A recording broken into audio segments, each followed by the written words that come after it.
Bine ai venit sau bine ai revenit! Ce faceți? Cum sunteți? Vă mulțumesc că sunteți mereu alături de mine.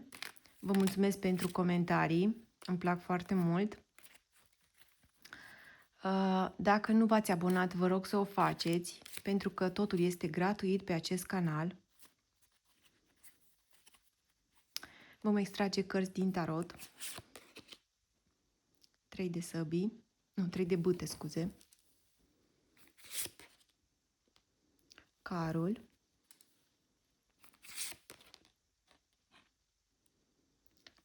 As de bâte. Steaua.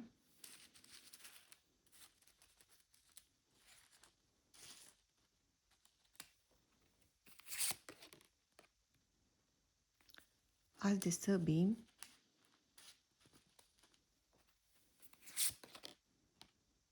Doi de cupe. Foarte interesant această etalare. 8 de cupe. Justiția.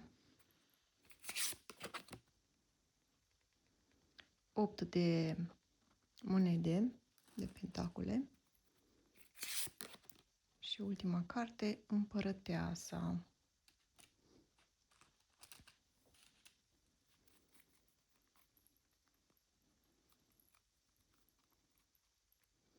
La baza pachetului avem regele de pentacole.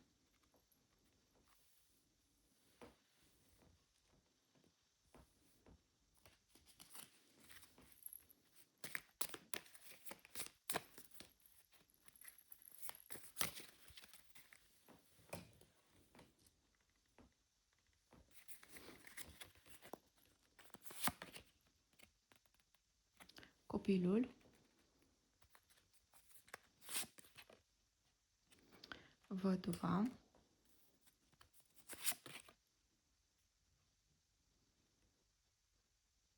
Banii. Moartea.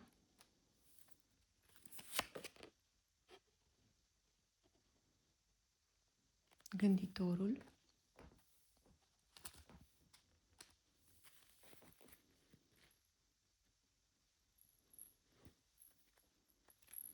La baza pachetului avem speranța.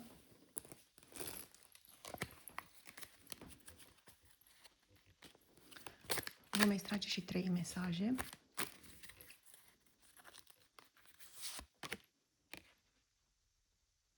Ești indiferentă.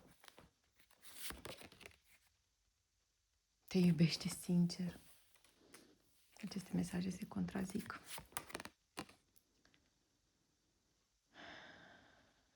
Nu este pentru tine, chiar dacă tu îl placi. Poate ești indiferentă dacă nu îl accepti în viața ta. Sau te iubește sincer doar pe moment. Vedem ce ne spune etalarea. Vom mai extrage și de aici 3 cărți.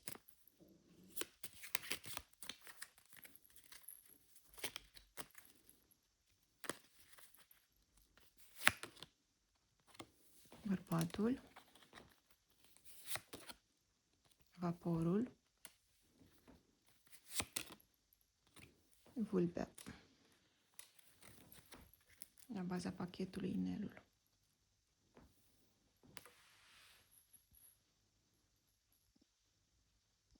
Vreau să menționez că etalarea este colectivă, nu este personală, este posibil să nu vă regăsiți, vă rog să nu vă supărați. Dacă vă regăsiți 50%, este normal, pentru că nu toate trăim aceeași experiență. Pentru etalări personale, găsiți numărul meu de telefon în descriere. Am văzut că mai sunt persoane care îmi scriu că nu e așa, că eu nu am pe nimeni, că așa este, vă cred, dar sau că am făcut aseară pe calea conștientizării, am făcut o paranteză referitor la ce am spus. Vă rog să mergeți să vizualizați dacă doriți. că dai în tarot sau ne spui povești cu filme. Dar eu am spus acolo, am menționat ceva ca să las de înțeles cu totul altceva. Care ați înțeles, care nu.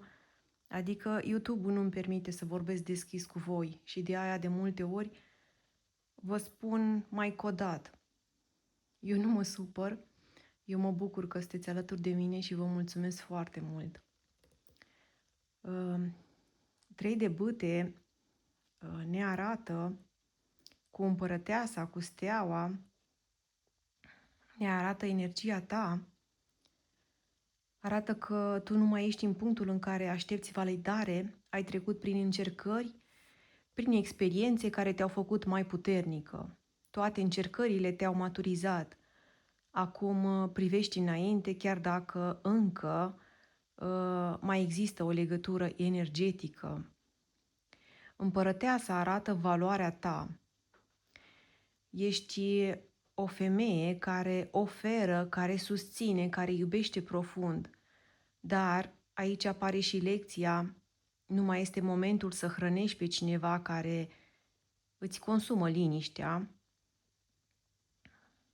Înțelegem că cu el în preajmă nu te mai poți concentra pe tine. Pentru unele dintre voi poate fi și o sarcină.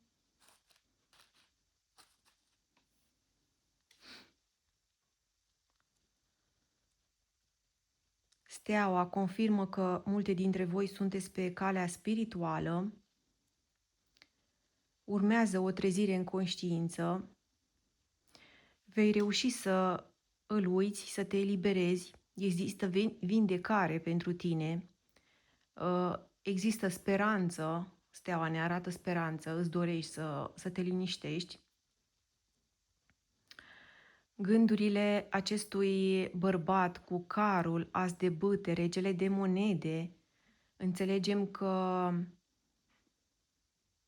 acest bărbat vrea control, vrea să conducă situația, îl deranjează răceala ta și va veni cu strategie să te facă să reacționezi. As de bâte indică dorință fizică, atracție puternică. Pentru el, în acest moment, ești mai mult un trofeu decât un partener stabil. Vrea pasiune, vrea consum, dar fără responsabilități. Regele de monede arată un om obișnuit să primească totul cu ușurință. Este carismatic, este pragmatic, interesat de parte materială, confort, stabilitate, dar când vine vorba de emoții,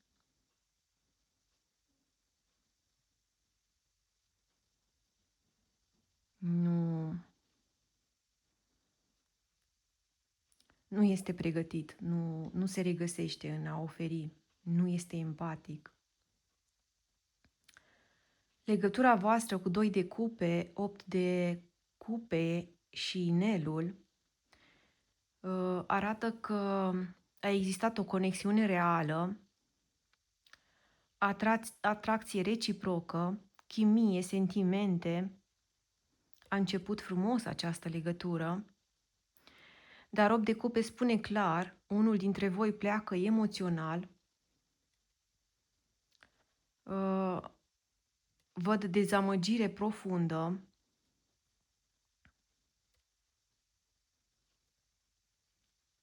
văd dezamăgire din partea ta,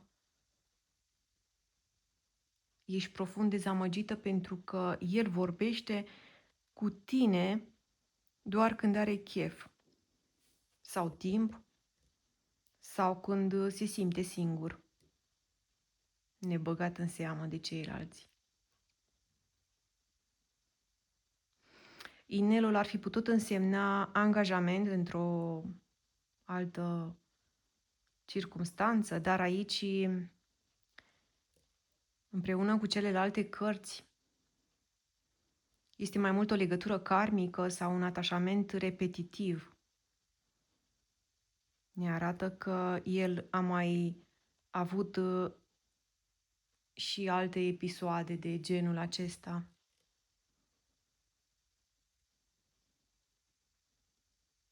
El gândește să aveți o legătură deschisă, fără obligații, dar că dacă s-ar putea să nu vorbiți deloc, doar să vă vedeți din când în când și fiecare cu spațiul lui. Aceasta nu este o relație de viitor stabil. Iar cu vaporul poate fi un bărbat care se întoarce de la drum lung, și vulpea ne arată că este șiret, o persoană șireată, care își vede propriul interes. As de săbii, justiția, vulpea, spune că adevărul iese la iveală, vei vedea clar cine este acest bărbat la care te gândești. Justiția arată echilibru karmic. Dacă tu vei pune limite, el îți va vedea valoarea și cu timpul te va aprecia mai mult. Pentru că atunci când îl ignori,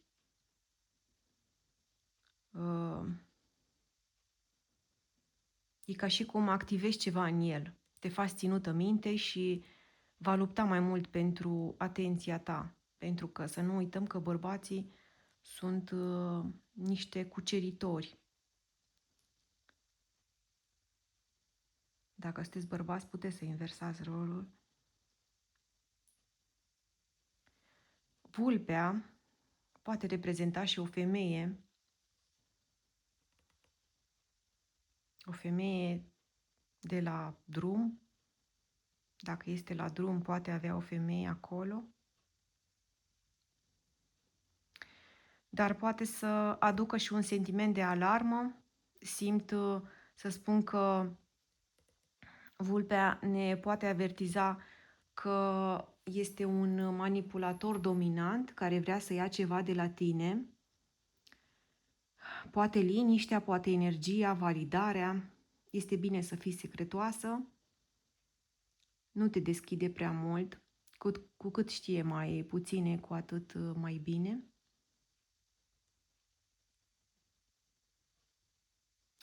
Pentru că vulpea poate însemna și că acest bărbat are energie este capabil să se răzbune prin vorbe sau denigrare. Și aici pot să spun că poate fi chiar un narcisist.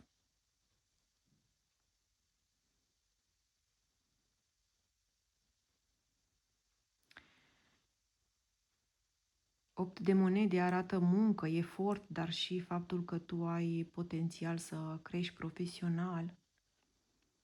Banii confirmă că el este foarte ancorat în partea materială, gândește pragmatic, uneori poate pune interesul personal înaintea emoțiilor.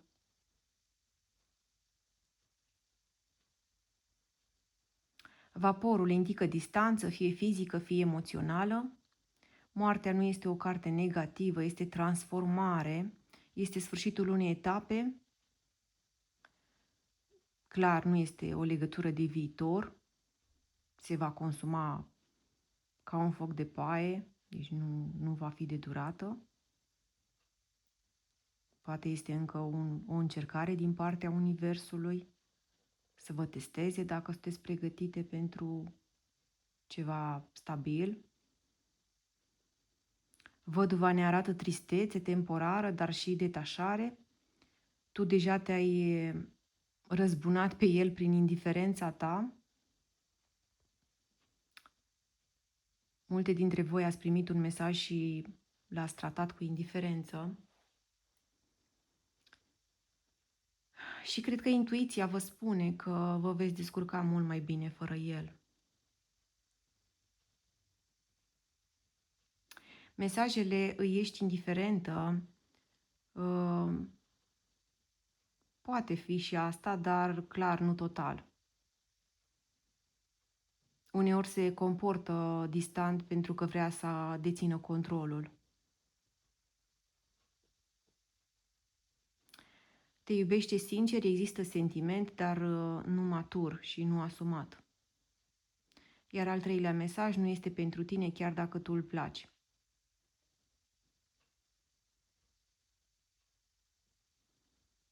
Exact ce spuneam.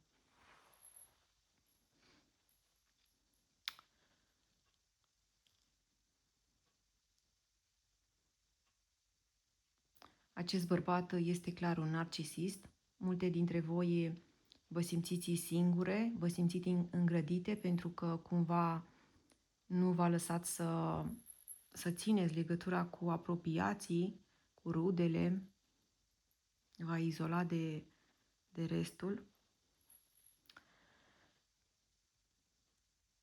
Văd în etalare și un alt bărbat cu copilul, gânditorul, bărbatul, speranța. Ne arată un nou început, apare energia unui alt bărbat. Poate fi cineva nou, cineva care te observă în tăcere. Nu cred că este la o distanță prea mare, poate fi chiar un vecin. Este mai timid, mai gânditor, dar te observă, te urmărește, te simpatizează. Copilul ne arată început nou, speranța arată că universul îți pregătește ceva mai bun.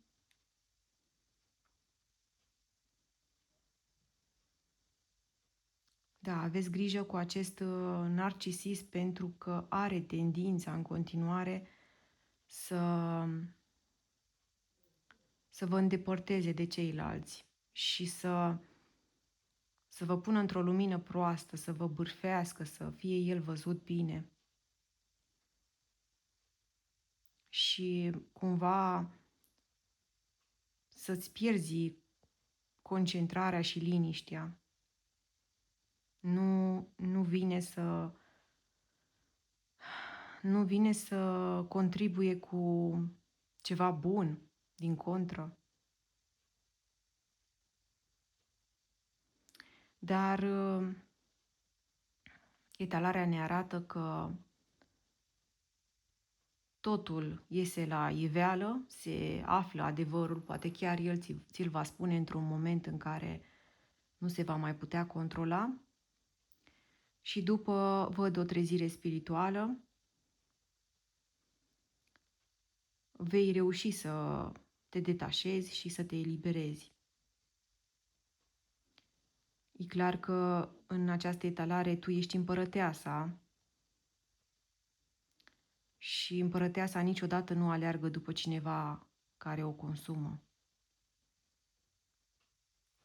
Îți mulțumesc că ai ajuns până la final. Dacă te-ai regăsit, te rog să lași un coment să știu că ai fost aici. Mulțumesc, la revedere!